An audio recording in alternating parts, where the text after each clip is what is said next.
Replacing a roof in Florida? The building codes here are some of the strictest in the country, and knowing them could save you thousands. Let's break down what every homeowner needs to know. First, wind loads. Florida is divided into wind zones. In Miami-Dade and Broward, the HVAC roofs must be rated to withstand up to 175 miles per hour winds. In other parts of Florida, requirements range from about 130 to 150 miles per hour, depending on the zone.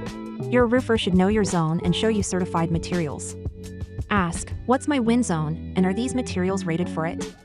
If they can't answer, that's a red flag. Next, installation requirements. Florida code requires 6 nails per shingle in HVAC areas, not 4 like many other states. A self-adhering underlayment or secondary water barrier is also mandatory in high wind zones to help prevent water intrusion during storms. Permits and inspections are not optional. Any major roofing project needs a permit, and professional roofers will handle the paperwork and schedule inspections for you.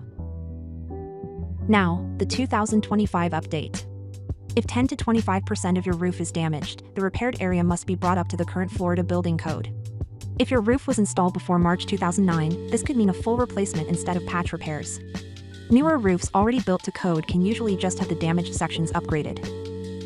A roof that doesn't meet code can void your insurance and lead to expensive do-overs.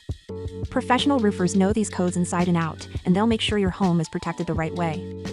Ready to ensure your roof is fully compliant? At Innovative Roofing, we've been navigating Florida's roofing codes for decades.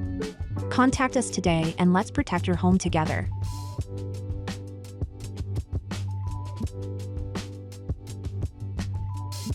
If you liked this video, please hit the like button below, and don't forget to subscribe for more useful tips on how to protect your roof.